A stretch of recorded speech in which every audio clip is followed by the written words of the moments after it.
Ah. Uwo ni umugoboka rugamba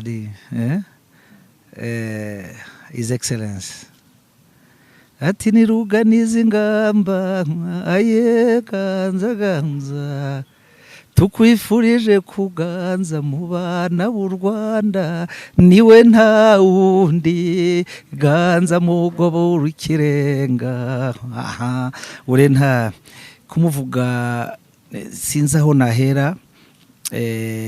Ndamukunda cyane, ni role model wanjye. Burya inyigisho ye ntijya incika.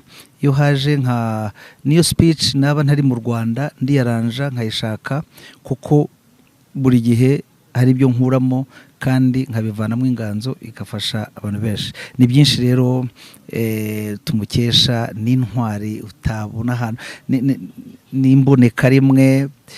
Sinzi ko u Rwanda tuzongera kubona niko bimera. Umuntu nk'uyu aza rimwe mu mateka y'igihugu, nk'uko twamenye ba Rwabugiri, tukamenya n'abandi benshi bagiye bakora, nabo baje nyuma y'igihe kirekire cyane.